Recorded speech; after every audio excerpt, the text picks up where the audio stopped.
Շահ Ադամանդը։ Տարբեր դերեր է ունեցել, սակայն Ադամանդի հետ կապված ամենանշանավոր պատմությունը ներառում է այն Պարսկաստանից Ռուսաստան տեղափոխումը 1829 թվականին։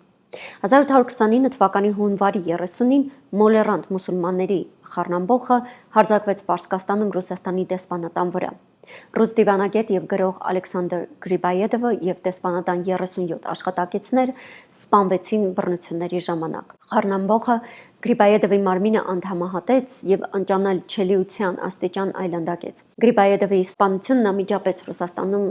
զայրույթ առաջացրեց։ Նիկոլայ I ցարը հատուցում պահանջեց։ Պարսկաստանի դեմ ռազմական գործողությունները կարծես թե կարող էին հնարավոր տարբերակ դառնալ։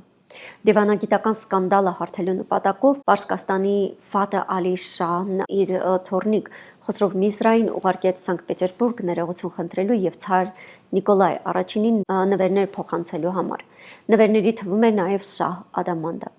Այս արարքը նպատակ ուներ ափսոսանք հայտնելու և երկու ժողովուրդների միջև ավելի լավ հարաբերություններ հաստատելու համար։